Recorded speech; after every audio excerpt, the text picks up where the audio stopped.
اپنے آپ کے اوپر یہ جائزہ لینا بڑا ضروری ہے کہ کہیں کوئی ایسی چیز نافرمانی کی میں تو نہیں کر رہی جس کی وجہ سے اللہ مجھ سے ناراض ہے اور میری جو باقی کی چیزیں ہیں وہ سالو نہیں ہو رہی. بعض اوقات انسانوں کے اوپر پریشانیاں جو ہے انہی کے اعمال کی وجہ سے آزمائشوں کے اوپر کی طور پر آتی ہیں, اور یہی آزمائشیں انسان کو اگلے دور کے لیے سکھا رہی ہوتی ہیں. اور پھر کیا ہوتا ہے کہ وہ زیادہ ٹھوس اور خالص, جیسے لوہا ہوتا ہے نا, اسے تپا تپا کے آگے کندن بنایا جاتا ہے, تو اسی طریقے سے پھر اس کو لے کر بڑھا جاتا ہے. حضرت ابو ہریرہ رضی اللہ تعالیٰ عنہ سے مروی ہے کہ جب اللہ تعالیٰ نے کائنات کو پیدا کرنے کا فیصلہ کیا تو اپنی کتاب میں لکھ لیا, اور یہ لکھا ہوا اس کے پاس موجود ہے کہ میری رحمت میرے غضب پر غالب ہے. جب بھی کبھی میں سمندری طوفان کا سنتی ہوں نا, اور کوئی بھی چیز ہوتی ہے, تو میں ایک چیز اپنے ذہن کے اندر لاتی ہوں کہ یا اللہ ایمان جو ہے وہ اس کے ساتھ خاتمہ ہمارا فرمائیے گا, لیکن ساتھ میں کہتی ہوں کہ اللہ تعالیٰ کا جو غضب ہے اس کی رحمت اس کے اوپر غالب ہے, یعنی رحمت جو ہے غضب کے اوپر حاوی ہے. تو اس سے کیا ہوا, اللہ تبارک و تعالیٰ ہمارے ساتھ, میں نے وہ اس لیے لکھ کے میں نے کہا کہ کتبہ علی نفسہ الرحمہ, یہ آپ کو بار بار نظر آئے گا نا, صرف اتنا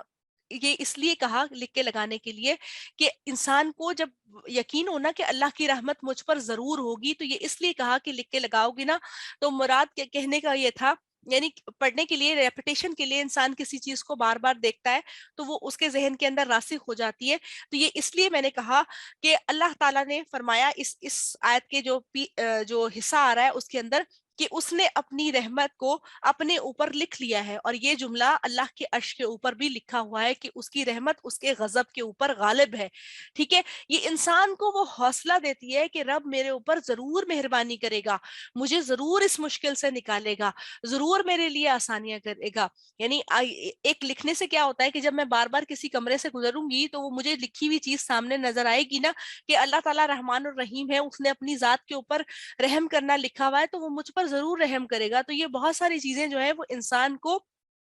کیا کہتے ہیں, انسان کو بڑا سکون دیتی ہیں. اب تھوڑے دنوں پہلے میں نے اپنے ڈریسنگ ٹیبل کے اوپر جو ہے وہ ایک چٹ لگائی ہوئی تھی جس کے اندر کیا تھا کہ میرے لیے اللہ ہی کافی ہے. میں ہر تھوڑی دیر کے بعد اس کو جب دیکھتی ہوتی تھی نا اور اس کو دہراتی تھی اپنے دماغ کے اندر, تو اس سے یہ ہوتا ہے کہ بار بار آپ کو کامل یقین ہونے لگتا ہے کہ اللہ تعالیٰ آپ کے ساتھ ہے. اچھا, اس سے پہلے کیا لگایا ہوا تھا, ولم اکن بدعائک ربی شقیہ, اور کہ میں اپنے رب سے مانگ کر کبھی بھی مایوس نہیں ہوا. ٹھیک ہے, تو کیا ہوا کہ میں اپنے رب سے مانگ کر کبھی مایوس نہیں ہوا. تو یہ چھوٹی چھوٹی چیزیں جو ہیں, یہ جو میں اللہ معاف کرے میں کوئی تعویذ بنانے کے لیے نہیں کہہ رہی, کوئی چیز پڑھنے کے لیے نہیں کہہ رہی, یہ کیا ہوتا ہے, یہ انسان کو ذہن کے اندر راسخ کرنے کے لیے ہوتی ہیں کہ نہیں میں اکیلا نہیں ہوں, میرے پاس تو سپریم پاور ہے. اور جو انسان یہ سمجھتا ہے کہ میرے پاس سپریم پاور ہے وہ کبھی اکیلا پڑھ سکتا ہے, سوال ہی پیدا نہیں ہوتا, اس کا تو کچھ کوئی بگاڑ بھی نہیں سکتا.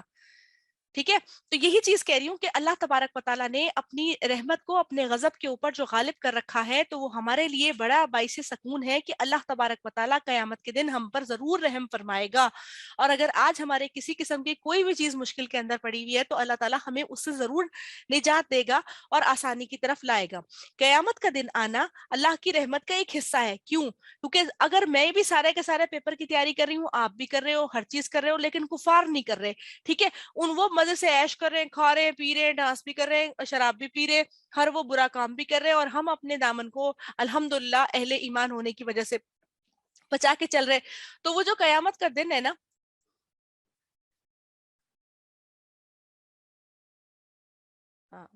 جزاک اللہ, تو یہ چیز ہے. تو پھر کیا ہوا کہ ہم جو اپنے آپ کو بچا کر رکھ رہے ہیں, تو قیامت کا دن ایک طرح سے اللہ کی طرف سے ہمارے اوپر رحمت ہے کہ ہمیں یہ پتا چل جائے گا کہ ہم نے اچھے اعمال کیے تو ہمیں اللہ کا بہترین انشاءاللہ العزیز ملے گی جنت. اور اللہ تبارک و تعالیٰ ہمیں جنت میں بھی ساتھ رکھے, اس لیے کہ جب دنیا کے اندر اللہ تبارک و تعالیٰ اب محبت ڈالتا ہے آپس میں ایک دوسرے کی, تو انشاءاللہ العزیز آخرت کے اندر بھی ڈالے گا. یعنی عالم ارواح میں جو ہمارے دلوں کے اندر محبت ڈالی گئی, تو آج بھی ہم جس طرح سے جو محبت کرتے ہیں ایمان کی وجہ سے ایک دوسرے سے, تو کیا ہوتا ہے انشاءاللہ تعالیٰ آخرت میں بھی اللہ تعالیٰ ہمارے اوپر بڑی رحم کا معاملہ فرمائے گا. تو فرمایا کہ وہ قیامت کے دن کیا کرے گا, تمہیں ضرور جمع کرے گا. اور جب وہ جمع کر لے گا نا تو کیا ہوگا کہ اس کے لیے پھر وہ جو دن ہے وہ ہمارے لیے رب کی رحمت کیوں بنا، تاکہ دو جو پارٹیز ہیں جو دنیا کے اندر خیر اور شر کے پیمانے کے اوپر چل رہی ہیں تو وہ آسانی سے الگ ہو جائیں۔ پھر کیا ہے، پھر فرما دیا گیا کہ قیامت کے دن کے لیے کسی قسم کا کوئی شک نہیں ہے، یعنی اس خوش فہمی میں مت رہنا کہ یہ دن آنے والا نہیں ہے، نہیں، یہ تو ایسا دن ہے جس کے اندر کوئی شک ہی نہیں ہے، یہ ضرور آ کر رہے گا۔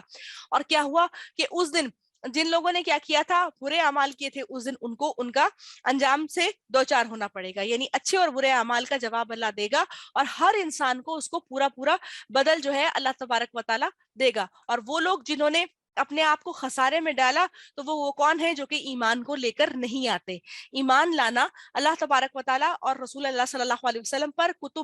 جو کتب اللہ تعالیٰ نے دیے ان پر، ملائکہ پر، قیامت کے دن پر، اور اچھی بری تقدیر پر جو ایمان لانا ہے وہ ایمان کی زبانی تصدیق ہے۔ اور جب ہم عمل سے اللہ تبارک و تعالیٰ کے احکامات پر عمل کرتے ہیں تو وہ ہمارا عملی ایمان بن جاتا ہے۔ پھر فرمایا وَلَهُ، اس کے لیے ما سکنا،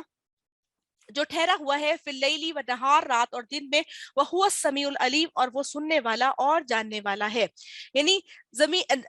رات میں کیا ٹھہرا ہوا ہے اور دن میں کیا ٹھہرا ہوا ہے؟ رات جو ہے وہ اللہ تبارک و تعالیٰ کے حکم سے انسانوں کو سکون دینے والی ہے، ٹھیک ہے۔ اس کے اندر اللہ تعالیٰ نے فرمایا کہ بھی انسان جو ہے وہ سکون کرتا ہے، اپنی اس انرجی کو پورا کرتا ہے۔ اگر وہ رات نہ ہوتی اور متواتر ایک دن کی کیفیت ہوتی تو آپ یہ دیکھیں کہ ہماری ہیومن باڈی جو ہے وہ کچھ گھنٹوں کے لیے ہر بندے کا لیول جو ہے کام کرنے کا ایک الگ ہوتا ہے۔ پھر انسان کو جب بہت زیادہ ٹینشن ہوتی ہے تب بھی وہ سو جاتا ہے، بہت زیادہ کام کر لیتا ہے تب بھی وہ کہتا ہے کہ میں تھوڑی دیر کے لیے آرام کر لوں تو میں ریفریش ہو جاؤں، کیونکہ اس کی جو سیلز ہوتے ہیں ان کی ریپیئرنگ شروع ہو جاتی ہے، اور اس طرح سے اس کے جسمانی جو خلیے ہیں وہ تمام تر کام کرنا شروع کر دیتے ہیں۔ تو کہا گیا کہ رات کے اندھیرے اور اجالے میں جو کچھ بھی ٹھہرا ہوا ہے، یعنی ان کے اندر کچھ بھی جو کام بھی ہو رہا ہے، اور ہر وہ چیز جو اللہ تبارک و تعالیٰ کے حکم سے ان کے اندر ہو رہی ہے، وہ کیا ہے کہ اس کا مالک بھی اللہ تبارک و تعالیٰ ہے۔ یعنی سکن کا جو الٹ ہے نا وہ تحرک ہے، یعنی حرکت میں کرنے والا۔ اگر رات جو ہے وہ ٹھہری ہوئی ہے تو نہار جو ہے وہ متحرک ہے، یعنی دن کے اندر جو ہمیں کہا گیا کہ اپنے معاش کو تلاش کرنا ہے، پرندے بھی صبح صبح اٹھ جاتے ہیں، وہ تمام تر کام کر رہے ہوتے ہیں، ہم بھی انسان جو ہے وہ دنیا میں کام کر رہے ہوتے ہیں، اللہ کی حمد و ثنا کو بھی بیان کر رہے ہوتے ہیں۔ تو فرمایا جو کچھ بھی ہو رہا ہے اس رات اور دن کے اندر، اگر دن کو ہم خیر لیں اور رات کو شر کے تناسب سے لیں، کیونکہ رات کے اندھیروں کے اندر بہت سارے کام بھی ہو رہے ہوتے ہیں لیکن ساتھ ساتھ اللہ کی عبادت بھی ہو رہی ہوتی ہے۔ بہت سارے جو ہے اللہ کے نیک بندے راتوں کو اٹھ کے اللہ کی حمد و ثنا کے اندر مشغول ہوتے ہیں۔ تو کہا گیا ان کے اندر جو کچھ بھی ہو رہا ہے وہ اللہ تبارک و تعالیٰ کے علم کے اندر ہے، اور اللہ تعالیٰ اس کو بخوبی طور پر جانتا ہے۔ پھر فرمایا کل کہہ دیجئے، اغیر اللہ، کیا سوائے اللہ تعالیٰ کے، اتخذا میں بنا لوں، ولین کوئی دوست، فاطر السماوات والارض، جو پیدا کرنے والا ہے آسمانوں کا اور زمین کا، وہو یطعم، اور وہ کھلاتا ہے، ولا یطعم، اور نہیں کھلایا جاتا۔ کل کہہ دیجئے انی، بے شک میں، امرتو، کہ میں حکم دیا ہوں، ان اکونو، کہ میں ہو جاؤں، اولا، پہلا، من اسلم، جو اسلام لایا، ولا تکونن، اور نہ تم ہو جاؤ، من المشرکین، شرک کرنے والوں میں سے۔ پہلے سوال کیا گیا کہ کہہ دیجئے کیا سوائے اللہ کے میں دوست بنا لوں کسی کو۔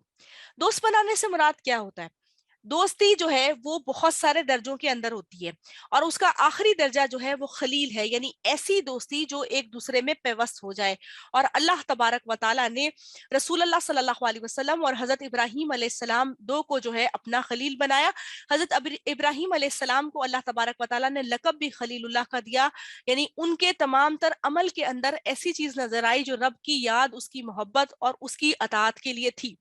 رسول اللہ صلی اللہ علیہ وسلم کو جو لقب ملا وہ حبیب اللہ تھا، اگر اس کے پیرالل ہی لقب کو دیکھا جائے تو وہ خلیل تھا۔ رسول اللہ صلی اللہ علیہ وسلم نے ارشاد فرمایا کہ میں اگر دنیا میں کسی کو خلیل بناتا تو وہ ابو بکر صدیق رضی اللہ تعالیٰ عنہ ہوتے، لیکن کیونکہ اللہ تبارک و تعالیٰ نے مجھے اب اپنا خلیل بنا لیا ہے تو اب میں کسی اور کو خلیل نہیں بنا سکتا۔ تو وہ دوستی جو کہ دل کے اندر پیوست ہوئی ہوئی ہو،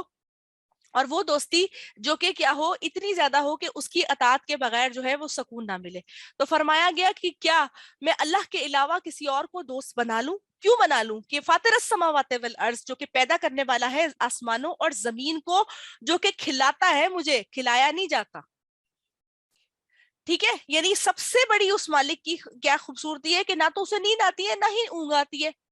اور پھر وہ اپنے علم کی بیس پہ ہر جگہ پر موجود ہے۔ پھر سب سے بڑی بات کہ انسانی کمزوری اسے کوئی بھی نہیں ہے۔ ہم کیا ہے کہ کھانے کے بھی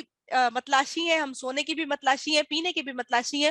ہم جو ہے باقی تمام تر جو ہماری ہوائج ضروریاں ہیں ان کو کرنے کی بھی ہمیں ضرورت ہے. یعنی کیا ہوا کہ ہم نحیف ترین ہستیاں ہیں. تو دنیا میں سب سے عظیم جو ہے تو وہ رب العالمین کی ذات ہے. تو فرمایا گیا کہ مجھے اللہ تعالیٰ نے یہ حکم دیا ہے کہ میں صرف اس کے سامنے اپنے آپ کو تسلیم خم کروں, اور کیا کروں کہ شرک کرنے والوں میں سے نہ ہو جاؤں.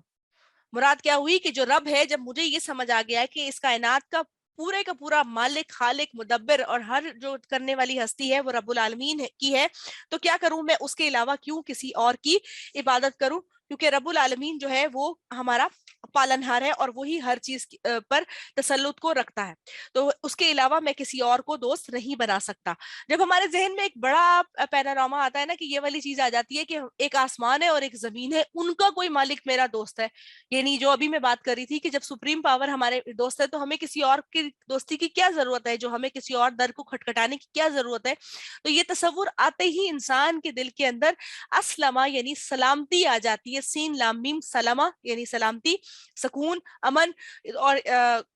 یہ تمام چیز آتے ہی پھر کیا ہوتا ہے کہ دل جو ہے وہ رحمت سے بھر جاتا ہے, اور رحمت سے بھرنے کے بعد انسان پھر مایوس نہیں ہوتا. تبھی کہا گیا کہ تم شرک کرنے والوں میں سے نہ ہو جانا. پھر کہا گیا کہ کل کہہ دیجئے انی بے شک میں اخافو میں ڈرتا ہوں ان اسیتو کہ میں نے نافرمانی کی, ربی اپنے رب کی, عذاب یوم عظیم کہ تو مجھے عذاب ہوگا بڑے دن کا. اللہ کے رسول صلی اللہ علیہ وسلم کو مخاطب کر کے اصل میں پیغام یہ دیا جا رہا ہے کہ کوئی بھی کتنا بڑے عہدے کے اوپر ہو, لیکن کیا ہو کہ اگر وہ اللہ تعالیٰ کی نافرمانی کرے گا, یعنی کسی کو بھی اتنی مجال نہیں ہے کہ وہ رب کے سامنے نافرمانی کرے, تو کیا ہوگا کہ وہ اسے بڑے دن کا مطلب ہے قیامت کے دن, پھر کیا ہوگا اس کو عذاب عظیم سے دوچار کیا جائے گا. تبھی کیا تھا کہ انبیاء علیہ السلام کے لیے جو وہ طویل ترین حدیث ہے نا جس میں کہا گیا کہ حق شفاعت کیسے تفویض کیا جائے گا رسول اللہ صلی اللہ علیہ وسلم کو, تو اس میں بھی کیا تھا کہ وہ اپنی توبہ کرنے کے باوجود انبیاء علیہ السلام اپنی چھوٹی چھوٹی جو ان سے غلطیاں ہو گئی تھیں اس پر نادم بھی تھے, اور پھر اس میں ڈر بھی گئے تھے کہ ہم سامنے جانے سے اللہ تبارک و تعالیٰ کے ڈرتے ہیں.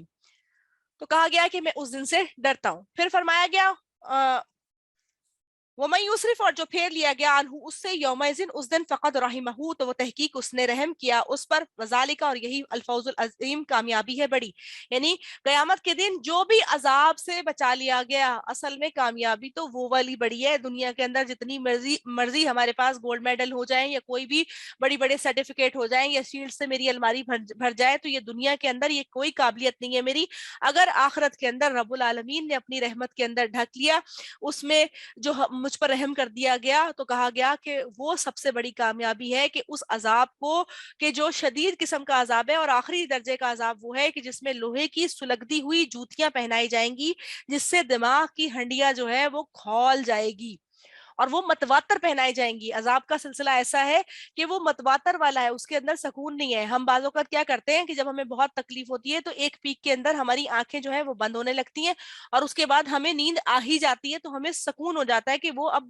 جو ہاتھ کو چھری سے کٹنے کا لیول تھا وہ آہستہ آہستہ ختم ہو گیا. ایک مثال دے. لیکن قیامت کا عذاب اللہ تعالیٰ معاف فرمائے, اللہم اجرنا من النار, اللہم اجرنا من النار, اللہم اجرنا من النار, کہ وہ عذاب ایسا ہے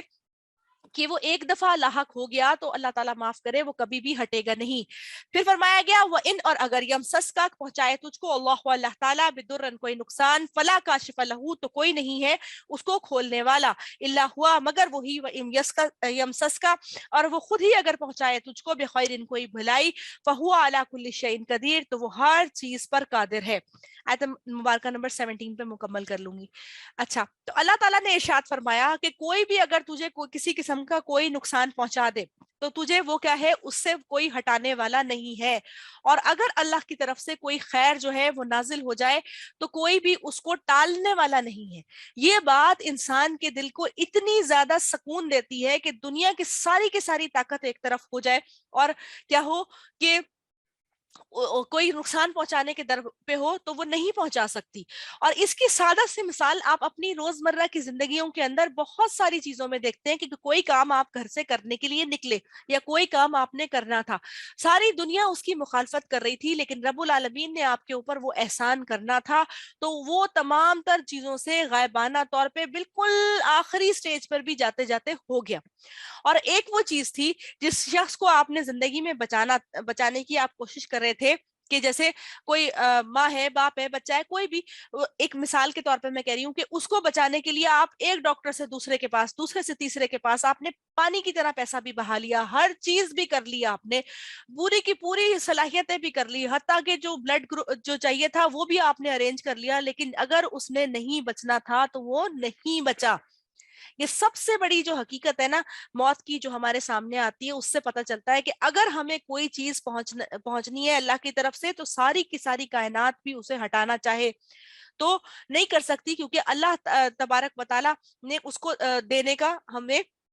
وعدہ کیا ہے. اور اگر پوری کی پوری چیزیں ہیں اور اس کے اندر کیا ہوا کہ مکمل طور پر ہم کوشش کر رہے ہیں کہ اس کو نقصان پہنچائیں, پورا پلاننگ کر رہے ہیں, لیکن رب العالمین کی طرف سے اگر اس کے اندر خیر ہے تو وہ خیر سے جو ہے مکمل طور پر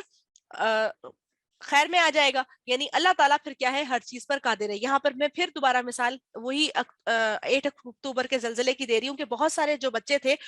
اس دبی ہوئی جگہوں کے اندر سے زندہ بچ گئے تھے, اور بہت سارے لوگ جو ہوں گے یقیناً انہوں نے کہا ہوگا کہ ہم بچ جائیں اور ہم تمام تر چیزیں کر لیں, لیکن کیا ہوا کہ وہ نہیں بچ پائے. تو اللہ تبارک و تعالیٰ کی طرف سے جس کو بھی خیر ملنی ہوتی ہے تو وہ خیر ملتی ہے, شر کے اندر سے خیر بھی نکلتی ہے.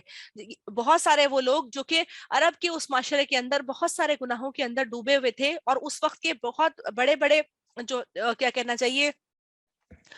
سردار تھے, لیکن اللہ تعالیٰ نے انہی کے شر والے دل کے اندر سے خیر کو نازل فرمایا تھا. اور پھر انہی گھروں کے اندر سے جو کہ بہت اپنے آپ میں بہت زیادہ سرداری کے تناظر میں تھے اور دین حق کو جھٹلایا کرتے تھے, رب العالمین نے وہیں سے خیر کو نازل کیا تھا. تو یہ آیت مبارکہ بھی انسان کے دل کو انتہائی تقویت دینے والی اور سکون دینے والی ہے کہ اگر تجھے کوئی نقصان پہنچانا چاہتا ہے تو نقصان نہیں پہنچا سکتا جب تک رب کی مرضی نہیں ہوگی, اور کوئی خیر بھی نہیں پہنچ سکتی جب تک رب کی مرضی نہیں ہوگی. تو کل لب لباب بات کا کیا نکلا کہ رب العالمین کی اطاعت انسان کر لے, اللہ کے سلامتی والے دین کے اندر آ جائے, اس کے ساتھ کسی اور کو شریک نہ ٹھہرائے. ایک چھوٹے سے چھوٹا یعنی صحابہ کرام رضوان اللہ علیہم اجمعین اپنی جوتی کا تسمہ جو ہوتا تھا نا وہ بھی رب العالمین سے اس کو مانگا کرتے تھے. تو کیا ہوا کہ اگر ہم تمام تر اپنی حاجت روائی, مشکل کشائی, ہر چیز جو ہے اگر ہم رب سے مانگنا شروع کر دیں گے تو ہم توحید کے اس درجے پر آ جائیں گے جہاں پر کیا ہوگا کہ رب انشاءاللہ العزیز ہم سے راضی ہو جائے گا اور رب العالمین ہم پر کرم اور خیر کا معاملہ ضرور فرمائے گا. آیت مبارکہ نمبر 17 پر الحمدللہ آج میں نے مکمل کر لیا. کوئی سوال ہے تو بتا دیجئے, پھر انشاءاللہ تعالی نیکسٹ سنڈے کو زندگی بخیر رہی تو ملاقات ہوگی. رب العالمین بہت احسان کا ہم سب پر معاملہ فرما دے, آمین. اللہم آنس وحشتی فی قبری, اللہم ارحمنی بالقرآن العظیم وجعلہ لی اماما ونورا وہدا ورحمہ, اللہم ذکرنی منہ ما نسیت وعلمنی منہ ما جہلت وارزقنی تلاوتہ آناء اللیل وآناء النہار وجعلہ لی حجتا یا رب العالمین. سبحانک اللہم وبحمدک نشہد ان لا الہ الا انت نستغفرک ونتوب الیک. السلام علیکم ورحمۃ اللہ وبرکاتہ.